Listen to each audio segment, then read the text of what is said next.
Hoje vamos falar sobre uma doença considerada crónica, não transmissível e ao mesmo tempo silenciosa, ou seja, insuficiência renal. Mas saiba, meu caro telespectador, que os seres humanos possuem dois rins e este órgão tem a forma de um feijão. Mas este importante órgão é responsável por várias funções no nosso organismo, como por exemplo excretar ou expulsar resíduos ou toxinas através da urina, e a insuficiência renal surge justamente quando este órgão muito importante do nosso corpo adoece. Antes de entrarmos mais a fundo para o nosso tema do dia, vamos olhar para a nossa matéria que vem a seguir.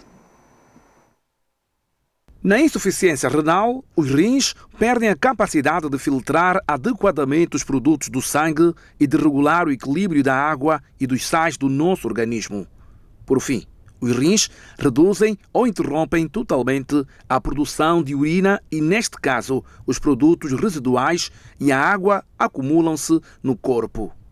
Isto pode levar ao aparecimento de complicações potencialmente fatais. O excesso de líquidos pode se acumular nos pulmões e alterações extremas na composição química do sangue podem afetar a função do coração e do cérebro. Existem 3 categorias gerais de insuficiência renal ou falência dos rins, que são: insuficiência renal aguda, onde a função do rim para ou é abruptamente reduzida devido a uma doença súbita, a um medicamento, a uma substância tóxica ou a um problema médico. A segunda categoria que leva à falência do rim é a doença renal crônica, insuficiência renal crônica. Aqui, a função dos rins diminui gradualmente, geralmente ao longo de alguns anos, sendo esta situação mais frequentemente causada por uma doença tal como diabetes, hipertensão arterial não controlada ou inflamação renal crônica, nefrite. E, neste caso, algumas formas de insuficiência renal crônica têm uma incidência familiar.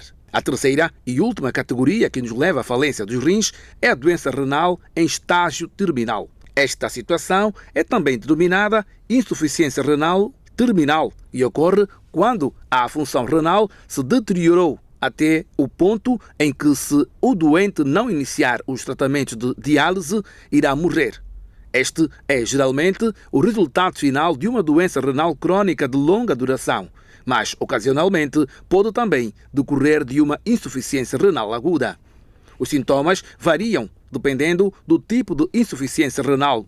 Por exemplo, na insuficiência renal aguda, os sintomas incluem a diminuição do débito urinário, edemas, inchações resultantes de sobrecarga de água e de sal, hipertensão arterial, náuseas, vômitos, letargia causada pelos efeitos tóxicos dos produtos residuais sobre a função cerebral e, se não for tratada, a insuficiência renal aguda pode fazer com que se acumule um excesso de líquidos à montante do coração e dos pulmões e pode surgir anomalias do ritmo cardíaco, alterações do comportamento, convulsões e coma.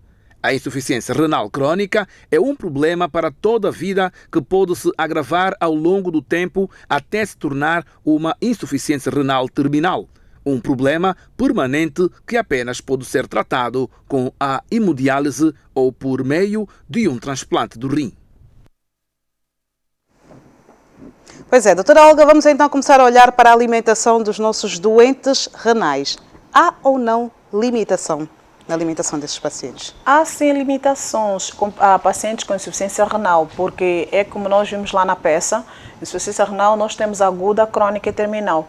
Aguda, dá para perceber que é aquela que depois de acompanhamento ela passa. O que é a insuficiência renal? É a incapacidade do rim tem em excretar os resíduos que o próprio corpo produz. À medida que vamos comendo, nós comemos ali a carne, por exemplo, ela libera o nitrogênio, libera a ureia, libera a creatinina, e nós temos também os carboidratos que vão liberando vários compostos, e esses compostos devem ser excretados. Quando o rim não está a funcionar, não há excreção desses compostos, eles acumulam-se no organismo, e aí o paciente ou a pessoa que tem insuficiência renal vai começar a se ver, a sentir dores, a passar mal, com a necessidade de excretar esses resíduos. Quando não excreta, a situação vai piorando. Ela pode apresentar depois edemas de membro inferior, que é inflamação nos pés, edema pulmonar, que é excesso de líquido no pulmão. Então, ela vai apresentar essa aguda. Quando ela recebe o tratamento, que pode ir primeiro para o tratamento conservador, que nós retiramos alguns alimentos, não é, durante o tratamento, esse paciente começa a se recuperar e vamos dando então como se fosse um repouso ao rim para não ter sobrecarga, esse paciente começa a recuperar-se. Também pode ir para a diálise, alguns pacientes agudizados vão para a diálise para um período de tratamento, depois o rim melhora e esses pacientes recebem alta, vão para casa. Mas são pacientes com necessidade de serem acompanhados para que não abusem, o seu rim venha a piorar ou venha a ser a insuficiência renal crônica e já não volta a recuperar. A malária pode nos levar a uma insuficiência renal aguda, né, doutora? Sim, pode levar, sim. O paciente com um quadro de malária muito elevado pode acabar apresentando uma insuficiência renal aguda, mas depois de acompanhado acaba recuperando, acaba voltando ao normal. Exatamente. Já a crônica já é a capacidade do rim, já não pode mesmo excretar, e o volume urinário, há alguns que ainda fazem xixi ao volume urinário, há outros que já não fazem, é totalmente isento. Esse paciente, o seu rim já não funciona, precisa de um rim artificial, que nós chamamos então que tem que ir para a máquina de diálise. A máquina de diálise é um rim artificial que é usado para fazer a função que o rim da pessoa não faz. E vai para lá, aquele rim artificial, não é? Ele é todo higienizado, é todo muito bem preparado, tem lá todo o filtro igualzinho um rim e ele faz esse trabalho. Lá tem as duas vias, uma que tira o sangue do corpo e a outra que devolve. E ali vai fazendo a limpeza. O paciente pode ficar de 2 a 4 horas na máquina. Deve fazer pelo menos um dia sim, um dia não, a diálise para que possa então manter a sua função do organismo normal. Se o paciente não faz isso, pode acabar indo a óbito, porque esses compostos vão se acumulando e os resultados não são muito bons. É muito doloroso, é complicada a vida do paciente. O paciente em diálise não tem uma vida como uma pessoa que não está em diálise, que tem as suas atividades normais. Ele deve parar por um tempo para poder fazer acompanhamento e depois voltar. Isso acontece. O que também outra coisa que pode também acontecer ao paciente também tem limitações no consumo de água. Não pode abusar muito a questão da água, porque senão pode se acumular líquido, pode dar um edema pulmonar ou então pode acabar passando mal e ter que ser levado à UTI para poder entubar mesmo, para poder retirar esses líquidos. São tratamentos um pouquinho mais agressivos. Mas em relação à alimentação do paciente, esses pacientes também têm já limitações. Nós vamos orientando como esses pacientes.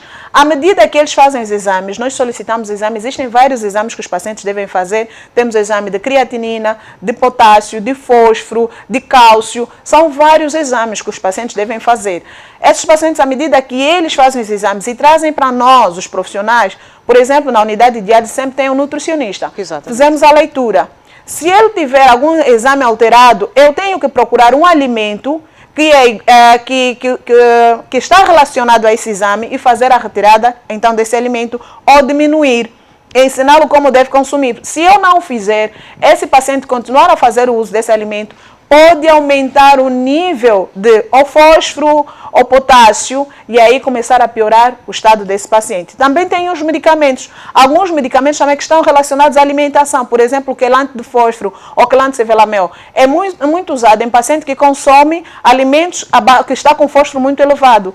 Por exemplo, a ginguba, se o paciente consome ginguba, o ovo, são alimentos ricos em fósforo. Ele vai lá, retira aquele fósforo, joga fora e o paciente continua a sua vida no dia a dia. Então, nós trabalhamos com alguns mapas. Para pacientes que sabem ler, nós utilizamos um tipo de mapa. Para pacientes que não sabem ler, também utilizamos um outro tipo de mapa. Exato. É muito importante o paciente em diálise ter essa relação com seu nutricionista.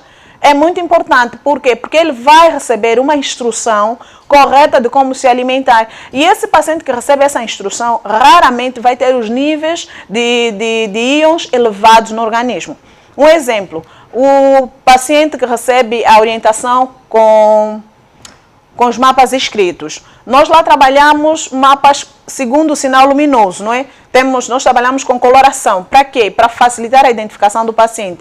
Nós temos lá temos a primeira coluna, que é a coluna dos vermelhos, que são as letras vermelhas, a segunda amarela e a terceira a verde. Nós começamos então a ensinar os pacientes que Na primeira coluna, ele está livre para comer, que é o caso do repolho, o caso da maçã, a pera, alho, cebola, quiabos, são alimentos de baixa presença de potássio. Neste caso, doutora, se o paciente consumir a maçã com casca, não há qualquer problema. Qual é a quantidade, por exemplo, que o paciente insuficiente renal deve ou não consumir em relação à maçã? Por exemplo, essa maçã, ele pode consumir, não tem alta presença de potássio. Essa maçã, ela além de ser rica em fibras que vão ajudar o seu intestino, porque pacientes com insuficiência renal também enfrentam um pouco a questão de prisão de ventre. Exato. Por causa da limitação do consumo de água que eles têm, não podem beber muita água, então seu intestino, a tendência é ficar presa. Eles também não podem exercer atividades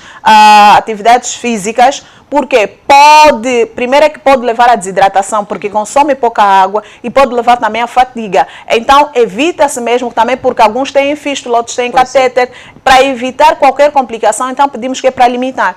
Por isso é que a maçã eles podem consumir, porque é rica em fibra, vai ajudar no funcionamento do seu intestino, para poder aumentar o bolo fecal e ajudar a não ter prisão de ventre. Segundo, é baixo em potássio, tem baixa quantidade de potássio, e isso também ajuda muito para aquele que tem o consumo de frutas e aumenta os seus nutrientes, os nutrientes que ele precisa para poder melhorar a imunidade. Então, é importante que ele faça o consumo da maçã. A maçã encontra-se nos quadros verdes. Já o abacate, a laranja, nós jogamos no quadro vermelho. Por quê? Porque tem alto índice de potássio, são indicados para pessoas com necessidades de potássio. O que é que nós então fizemos? Nós jogamos lá naquele quadro e ele, logo que olha o quadro, ele vê que é proibido, não pode consumir, porque senão o índice de potássio vai aumentar. Mas também nós lá somos flexíveis, não é que nós jogamos pronto. Digamos que o paciente em casa só tenha isso para comer, não tem condições de comer outra coisa, que aquilo lhe ofereceram, o paciente não tem condição financeira, não é? Alguém veio e ofereceu então um abacate, ofereceu uma laranja. E aí o paciente está com fome, vou comer, não vou comer, eu não posso comer, o que é que vai ser? Então nós somos flexíveis. Fizemos o que ali? Nós quantificamos. Se fores comer, come apenas essa quantidade. Porque se dobrar a quantidade, já vences a quantidade total que deves ingerir durante o dia. E aí já pode ser complicado para ti. Em vez de comer um abacate, ele come um quarto do abacate.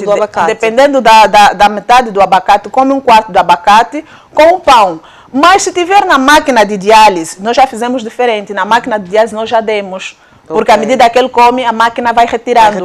Então não tem aquele acúmulo. Se não está na máquina, nós pedimos para que coma apenas um quarto. Nós também somos flexíveis porque muitos pacientes que fazem diálise são pacientes com baixo índice financeiro. Pessoas que não têm muita capacidade de compra. Então nós trabalhamos naquilo que eles têm. Porque alguns pacientes, você pergunta para ele o que é que tem, diz que não tem nada. E diz, olha, ontem até nem jantei, hoje nem sei se vou jantar. E as unidades de diálise, na sua maioria, têm refeições para os pacientes. Isso é quase todas as unidades. Os pacientes que entram pela manhã recebem um lanche. Os que entram no período da tarde recebem um almoço. Muitos moram muito longe, têm que levantar 4, 3 da manhã para irem para a diálise. Então, as unidades de diálise elas são preparadas para pôr mesmo um lanche para o paciente. Exatamente. E isso também contemplando que muitos pacientes são pobres e precisam mesmo de receber essa refeição, porque a máquina retira muito nutriente do corpo dele.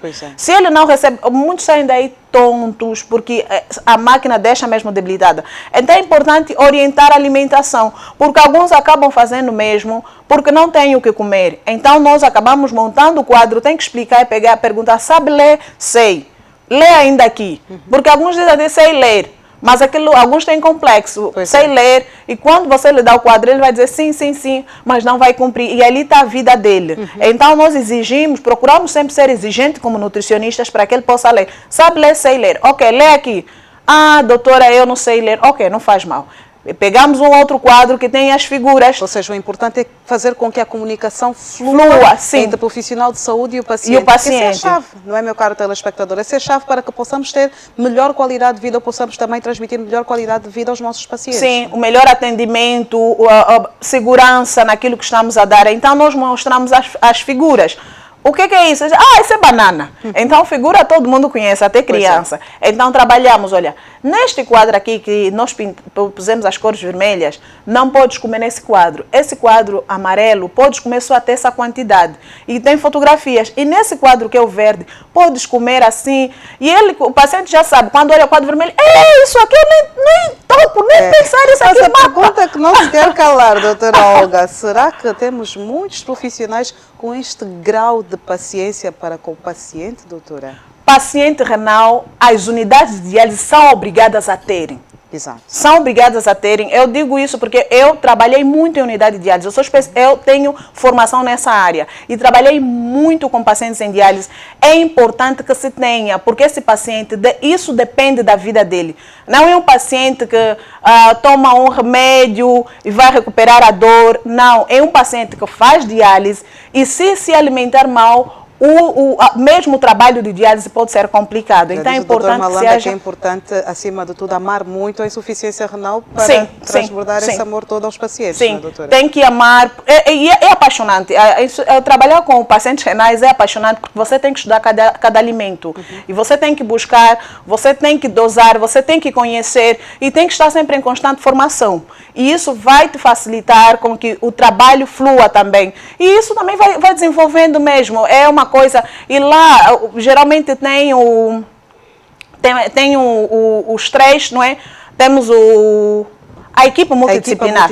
Temos ali o enfermeiro que acompanha a fístula, que vê se a fístula está muito bem colocada, se o catéter está muito bem colocado, porque tem essas vias de acesso para a diálise. O paciente tem a via de acesso que são os catéteres, quando chega, depois tem a fístula. Para os nossos telespectadores a perceberem melhor, doutora, catéteres. Os catéteres são colocados aqui, nessa região do pescoço, na realidade são aberturas que são feitas, são pequenas cirurgias e são postas aqui os tubos para retirar e devolver o sangue. De um lado sai o sangue para a limpeza, o outro lado volta o sangue limpo. Depois temos as fístulas, são feitas por vasculares, médicos especialistas, são chamados cirurgiões vasculares, que fazem as fístulas.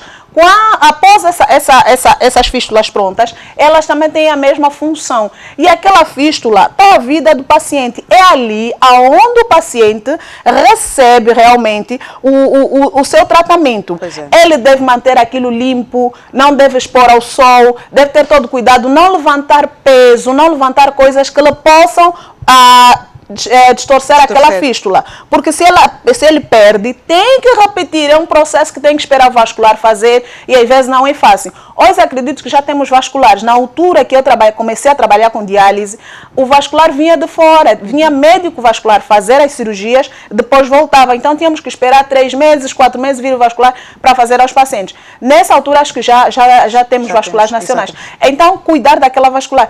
No momento que o paciente perde aqui a fístula, vem para o permicátio, que são os pés. E ali, se perde esses dois, é prótese. E a prótese não é barata. Pois é. Doutora, a Vivalda Pinto Vicente, nossa internauta, procura saber quais são as causas da insuficiência renal aguda. Existem várias causas. Pode ser medicamentosa, né? A pessoa pode fazer uma medicação que pode levar a problema renal, mas é temporário. Pode melhorar. Existem as causas também que a hipertensão. A hipertensão é uma das causas que leva à insuficiência renal. A maioria dos pacientes são hipertensos. A maioria. É raro encontrar um paciente com insuficiência renal que não é hipertenso. Por isso, as pessoas hipertensas, além de fazer a mudança de estilo de vida, também devem fazer a medicação, aqueles que são indicados para a medicação. Para quê? Para evitar com que essa hipertensão evolua e venha a desencadear uma insuficiência renal. Por quê? Porque é o rim que acaba recebendo essa sobrecarga da hipertensão. Achamos que é só o coração, não. O rim também recebe essa sobrecarga. Por isso a importância de cuidar. E a insuficiência renal aguda pode acarretar-se por isso. É questão também das diabetes. Existem várias causas. As malárias podem levar também à insuficiência renal aguda, que pode evoluir para a crônica. Exatamente. Então, esses cuidados. Doutora Olga, paciente com insuficiência renal pode ou não consumir quizaca? Pode ou não consumir uma taça de vinho? Eu vou querer que a doutora responda esta questão daqui a pouquinho, porque é hora de colocarmos uma pausa na nossa conversa, honrarmos com os nossos compromissos publicitários, porque temos de faturar e voltamos dentro de mais alguns instantes. Até já!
Segunda parte do nosso espaço diário Covid-19, edição matinal. Hoje estamos a olhar para a alimentação das pessoas com insuficiência renal. Pois é, ficamos a saber mais que as causas desta doença são variáveis, ou seja, os nossos rins tornam-se incapazes de proceder ou atuar durante a eliminação de certos resíduos produzidos pelo nosso organismo. E a insuficiência renal crónica torna-se avançada quando a percentagem do rim funcional seja inferior a 20%. E muitas vezes só nesta fase é que surgem os primeiros sintomas. Doutora Olga, vamos então continuar a falar sobre o nosso assunto do dia. Pois é, já temos muitas perguntas também. Já.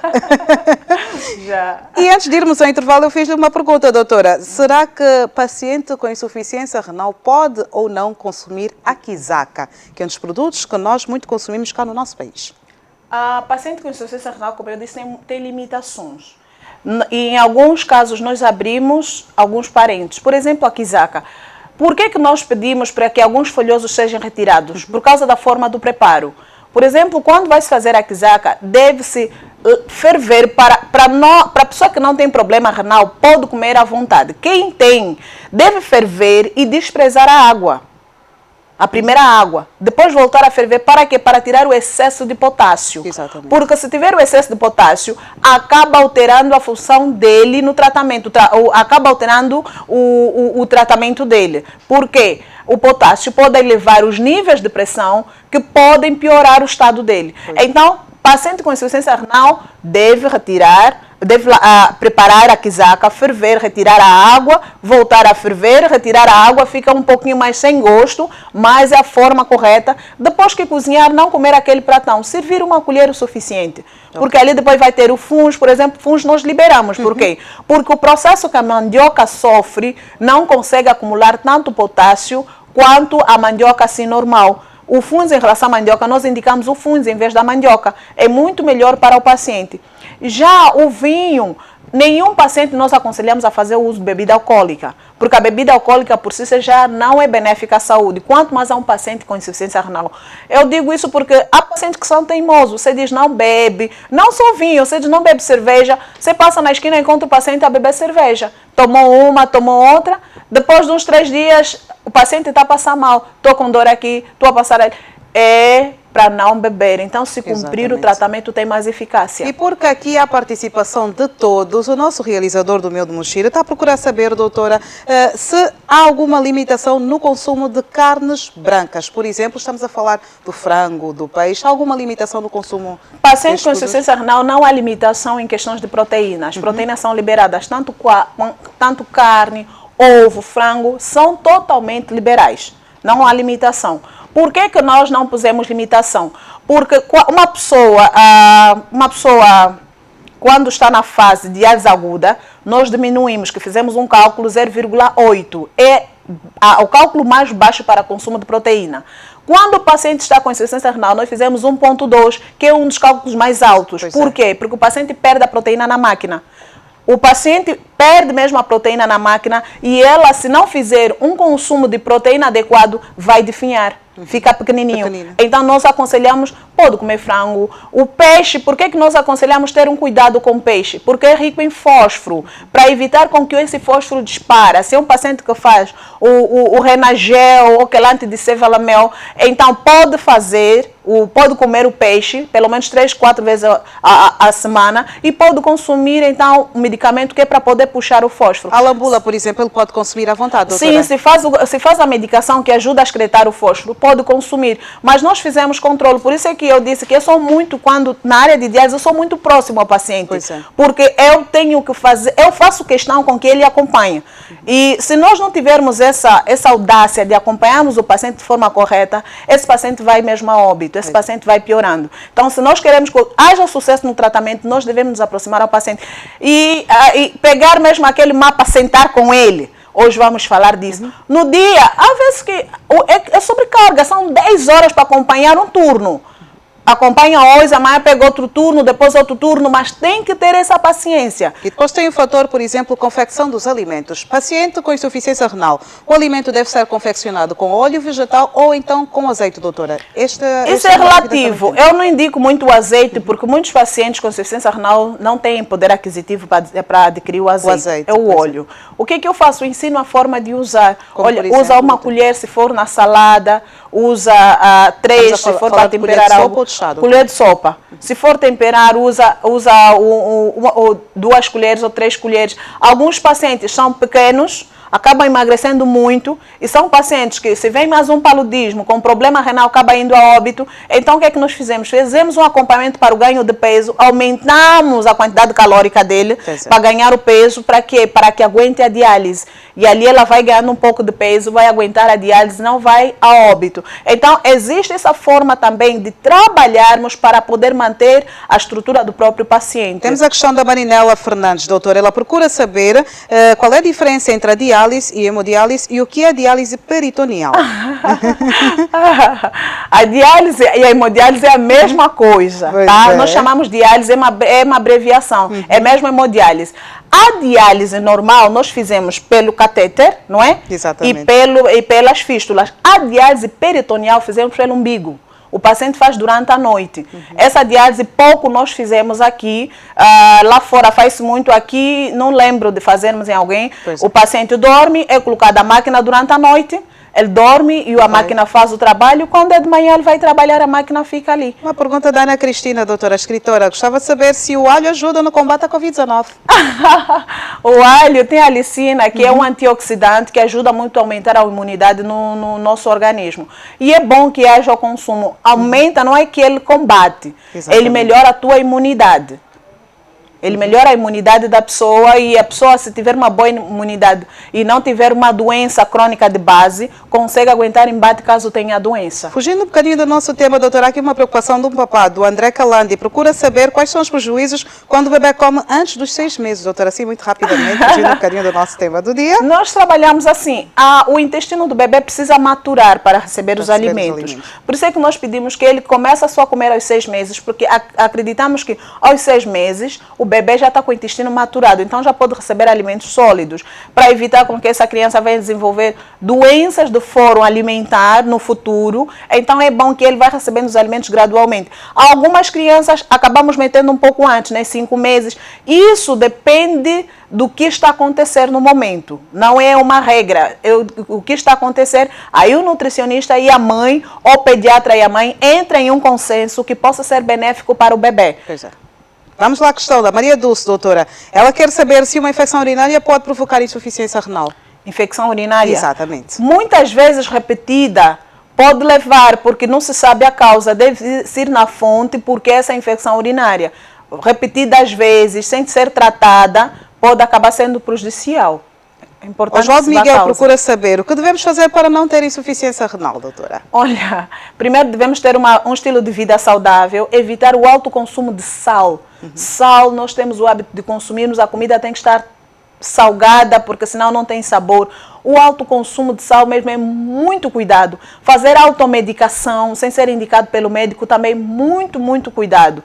E praticar exercício físico, beber água para poder limpar o rim. Há pessoas que não bebem água, há pessoas que dizem, água na minha boca não passa, sua cerveja, água na minha boca não passa, sua gasosa, água... Não, nós precisamos beber água para manter os rins saudáveis. Precisamos beber água, Qual é muito a quantidade importante. que devemos consumir? Olha, a Mimi, nesta altura, a nossa empregada folgada deste condomínio Zimbo, está exatamente a acompanhar o nosso programa. E eu vou já, doutora, ajuda-nos só a esclarecer qual é a quantidade de água mínima que devemos consumir diariamente? Pelo menos 1,5 litros. 1,5 litros, já que ela tem dificuldades, por exemplo, no acesso à água potável na zona em que ela reside. Então, pelo menos 1,5 litros devemos consumir, mas...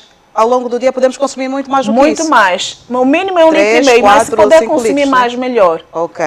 Temos então aqui a questão, por exemplo, tem muitas questões. Já a Nayângela, doutora, a nossa Nayângela Bartolomeu, procura saber, os nossos hospitais têm alguma medicação grátis para esses pacientes, doutora? Com insuficiência renal?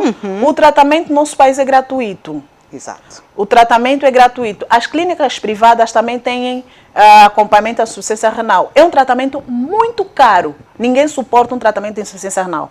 Não há pessoa que diz que eu tenho dinheiro, vou pagar. Ok, vai pagar, mas é pesado. Mas isso, se o paciente angolano sair daqui de Angola e ir para um outro país, aí ele vai ter de subvencionar o seu tratamento, não é? Lá também não sei. Eu não lembro. Eu trabalhei em unidade de diálise fora do país Pois é. por um bom tempo, mas eu não lembro que alguém tenha pago. Aqui também trabalhei um bom tempo. Aqui trabalhei um bom tempo na unidade de diálise, mas aqui também não se paga, a não ser que tenha mudado a política. Faz um tempo que não estou dentro da unidade de diálise, atendo os pacientes fora da unidade de diálise, mas não se paga, porque quem custeia é o Estado, mesmo lá fora, porque é um tratamento caro. E o medicamento são esses que são dados mesmo lá na unidade de diálise. Pois é, se calhar ela colocou essa questão por causa da subvenção dos fármacos para os pacientes com doenças crónicas não transmissíveis. Que é uma luta ainda muito grande, não é? Sim, sim, os diabéticos, hipertensos, que deveria ser, não é? Mas de diálise não, de diálise que eu lembro não se paga, é gratuito. Pois é. Temos a questão da Maria Antônia, doutora. O que é que pode causar a insuficiência renal? Temos que falar muito sobre as causas da insuficiência renal. Sim, sim, doutora. De novo. Muito das causas. A hipertensão é uma das maiores causas. E nós sabemos que nós gostamos de alimentos muito salgados, né? Não é que não devemos comer, mas tem que ter limite. Uma pessoa não pode comer peixe seco a semana toda. Pois é. Uma pessoa não pode comer pelo menos 50%, não é, da sua refeição durante a semana, peixe seco, chouriço. São alimentos muito salgados, queijos, fiambres, atum em lata, sardinha em lata. São alimentos extremamente salgados, porque a sua conservação mesmo é no sal. Agora, já está algumas legislações. Por exemplo, acho que Portugal já está a retirar o excesso de sal, já a legislação do Parlamento aprovou que é para diminuir o sal nas conservas. Então, isso já está a ser benéfico, o consumo de sal, retirar o excesso de sal. Porque quando uma pessoa desenvolve a hipertensão, pode escorregar para a insuficiência renal. Outra também, eu acabei de falar, que é o uso de fármacos não indicados. Alguns fármacos podem ser nefrotóxicos, podem entupir o rim e acabar causando uma insuficiência renal. Também as constantes infecções urinárias sem serem tratadas. A outra também, malárias, também podem levar também à degradação do rim e também para uma insuficiência renal. Então, existem várias causas. A maneira de podermos saber que temos uma insuficiência renal é apenas exames. Creatinina, ureia, fósforo, potássio. Após esses exames, essa bateria de exames, que existe um parâmetro de referência, aí comparamos, dissemos, olha, tem insuficiência renal, precisa ser acompanhado. E aí a equipe multidisciplinar pega esse paciente. Com certeza. Doutora Olga, será que podemos consumir a fumba? Pois fumba. Este é aquele clássico. É o clássico, doutora. Pode ou não consumir? A fumba. Paciente com insuficiência renal deve ter cuidado. Primeiro ali tem a muamba, e a muamba tem muito fósforo. Então, ter esse cuidado, tá? Que é o amendoim. Tem muito fósforo. Vai consumir, consome mesmo só um pouco, tá? Para não elevar o nível de fósforo. Porque o fósforo, quando está por excesso no organismo, ele causa o quê? Ele vai descalcificando os ossos, tira o cálcio dos ossos. Quando ele, além de retirar o cálcio dos ossos, também pode levar alergia. É mesmo terrível. O paciente se coça sem parar. O excesso de fósforo no sangue. Então, todos os alimentos são ricos em fósforo. Eu retiro e ensino o paciente a usar. E eles recebem prêmios, né? É assim, o exame está bom, quer dizer que cumpriu, vou liberar para comer uma coisa que gosta. Okay. E aí eles ficam felizes. Está alto, castigo, vamos retirar. Para quê? Para educá-lo. E com o tempo o próprio paciente vai saber o que é bom, o que é que não é bom. Então ele próprio já se autoeduca. Então vamos falar daqui a pouquinho, doutora, sobre a massa e também sobre a batata doce. Será que há limitação no consumo destes alimentos? É para daqui a pouquinho, porque vamos faturar mais uma vez e já voltamos. Até lá.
essa terceira e última parte do nosso espaço diário Covid-19. Hoje estamos a olhar para a alimentação das pessoas com insuficiência renal.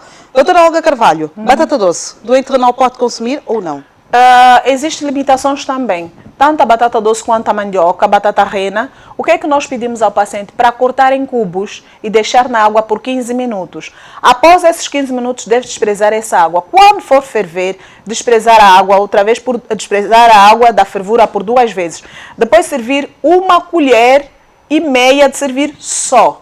Não pode comer mais do que isso, senão vai dobrar a quantidade de potássio do dia.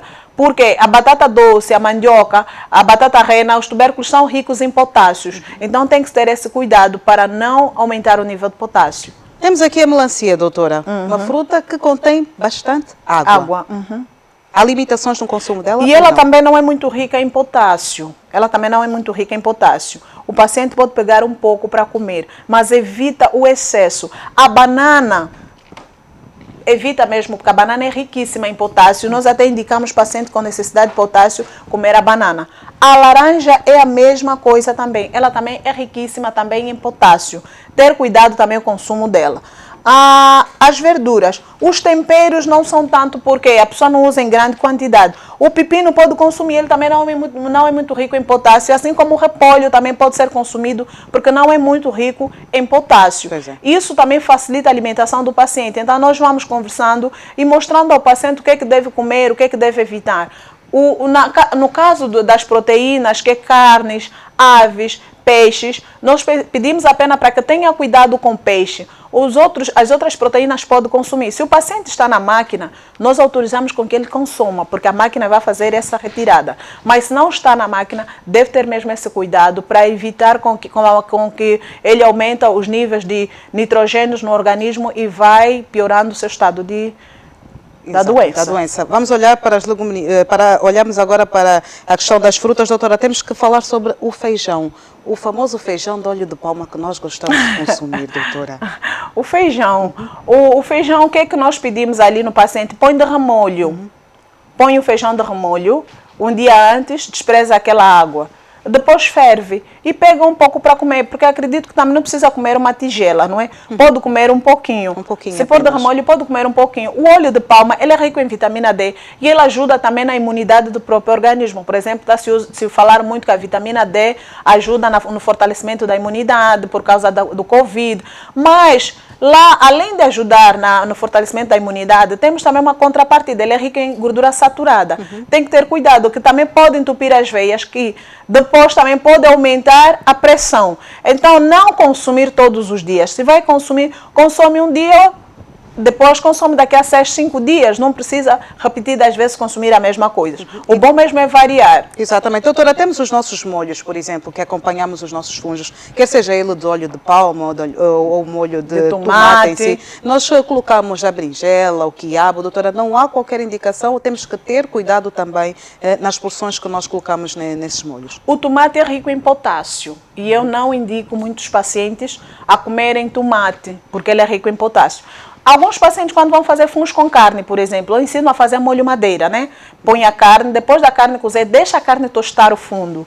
Depois de tostar, põe ali a cebola, o alho, temperas. E no tempero, o molho vai ficar assim bem castanho, faz o engrosso, aquele molho é gostoso para comer. Se tiver ali um repolho refogado, pode comer com fungos. Mas o tomate, eu peço para que eles retirem, porque é muito rico mesmo em potássio. Ok, doutora. E temos, para além já falamos sobre feijão de óleo de palma, falamos também, doutora, tem uma questão que nós precisamos aqui abordar nos nossos telespectadores, ou então ensinar os telespectadores como retirar o potássio, por exemplo, dos alimentos, doutora. É fácil. O potássio é só cortar o alimento e meter na água por 15 minutos. Se for alimento que vai sofrer fervura, deixa ferver, despreza aquela água, volta a ferver. Mas não come muita quantidade. Não coma muita quantidade porque pode ser mesmo fatal. Pode acabar dando depois dores, passar mal e isso não é bom. Por isso tem que ter esse cuidado. Outra coisa também, paciente com insuficiência renal tem que ter cuidado no consumo da água, né? Às vezes pode pegar e beber muita água. Deve observar o volume urinário, o volume de xixi que faz. Se faz, por exemplo, um volume nessa garrafa, também deve consumir a quantidade de água nessa quantidade. Se faz muito, então também deve consumir muito. Se não faz nada, deve procurar, tem uma garrafa que tem mesmo quantidade de 300 ml e pegar, dividir aquilo por vários períodos do dia para consumir, levando em conta que bebe chá, que toma leite, então o sumo também deve levar e somar naquela quantidade, essa é menor, acho que é uma garrafa dessa e meia. Somar durante o dia. E em outra vez também aconselhamos a chupar gelo. Pôr o gelo, vai modificando a boca. Não há grande quantidade de água, mas ajuda a ficar com a garganta, não ficar seca. Exatamente. Então tem essas coisas que vamos ensinando para eles. O Gabriel Rodrigues procura saber, doutora, se o consumo de batata frita tem os mesmos benefícios que a batata, por exemplo, que esteja a ser fervida. Não, porque a batata frita é mais gordurosa, claro que tem mais calorias. A batata cozida não, porque a cada grama de óleo são 9 calorias. E a batata cozida não tem óleo, então não tem como ter esse acréscimo de calorias. Pode-se assar a batata também, doutora? Pode-se assar também a batata. Agora, alguns conselhos a pacientes com insuficiência renal, alguns cuidados que devem ter. Devem ter cuidado de não consumir ketchup, maionese, os industrializados, fiambre, queijos, chouriços, atuns enlatados, o sal, esses alimentos devem ter muito cuidado, o peixe seco, e não consumir. Se vai comer entre o peixe seco e o fresco, coma o fresco. Se vai consumir entre enlatado e o ovo, como o ovo. Então, esse diferencial deve ser sentido ou deve-se fazer para que o paciente evite o alto consumo de sal, que é prejudicial para a sua saúde. Olha, o Domildo procura saber, doutora, isso é da turma de quem come muito funge. Se o sumat pode fazer parte da refeição do paciente com insuficiência renal? O sumat não. Não. Tem tomate ali. Pois é, Domildo, não pode. Não pode. Temos outra dica, doutora. Salsa, não temos limitação de consumo. Não, porque é um tempero, pode-se usar ali para fazer tempero. Existem várias opções, porque há quem pensa, não, sou paciente com insuficiência renal, não como isso, não como aquilo, então não como mais. Não. Existem várias opções. Nós temos a lista e podemos até também ensinar o paciente a manipular. Olha, por que não pegas esse alimento com aquele e crias uma boa salada? Por que não faz esse cozido? O quiabo, por que não faz um quiabo ali com uma folha, um exemplo, ferves a jimboa, retiras a água, ferves outra vez e faz uma machanana. Então, nós vamos ensinando a forma do paciente também, porque não é só fazer o alimento, não é só comer molho de tomate, porque há quem fica uma semana inteira sem comer molho de tomate, come outros alimentos. Então, vai se fazendo a substituição para o paciente ter uma vida normal. Não é o fato de ter um insuficiência renal, é que o paciente tem uma vida totalmente limitada, que já não pode fazer aquilo. E é até importante quando a família se adapta, porque alguns pacientes com insuficiência renal acabam pondo a panela dele ali, o prato dele ali, como se tivesse uma doença contagiosa, como se fosse uma pessoa que não merece também estar no convívio familiar. Não. A família deve adaptar-se. O paciente, a mãe, o pai, o irmão tem, então todos vamos nos adaptar. Vamos procurar comprar comidas que ele come, e aqueles que ele não come, comemos em ocasiões como final de semana. No dia a dia, isso vai facilitar. Em qualquer lugar que ele for e voltar em casa, ele vai encontrar comida pronta, vai servir. Não vai ficar, não, tenho que fazer isso porque fizeram aquilo. E se a família vai se adaptando, a própria família também vai tendo como se fosse uma prevenção, um estilo de vida de prevenção. Isso ajuda tanto o paciente quanto a própria família a aceitar a doença. Vamos para a última questão, que é da Maximiana Alice, que procura saber se a insuficiência renal pode causar uma esterilidade, doutora. Na literatura não encontrei. Pois é. Doutora, a não ser que tenha outra relação essa situação, mas na literatura não... Não encontrou nada. Doutora Olga, últimas recomendações para os nossos telespectadores e os nossos internautas também que nos estão a acompanhar neste exato momento. Adotar um estilo de vida, beber muita água, praticar exercício físico moderadamente e comer alimentos saudáveis, evitar o excesso de gordura, o excesso de sal, e beber água, evitar frituras, e para que tenhamos toda uma saúde blindada, porque é importante. Ou seja, prevenção, acima de tudo. É melhor prevenção, para depois não precisarmos de remédio. E recomendações, então, para quem já está com insuficiência renal, doutora? Cumprir as orientações que são dadas pelos profissionais, se cuidar, para que possa ter um tratamento tranquilo, para não sentir o tratamento pesado. Aceitar a doença de boa e tocar a vida. É só mais algo diferente na vida e tocar a vida. Com certeza. Doutora Olga Carvalho, muito grata por ter estado aqui conosco por aproximadamente 1 hora e também por nos ajudar a esclarecer inúmeros aspectos em relação à alimentação dos pacientes que vivem com insuficiência renal.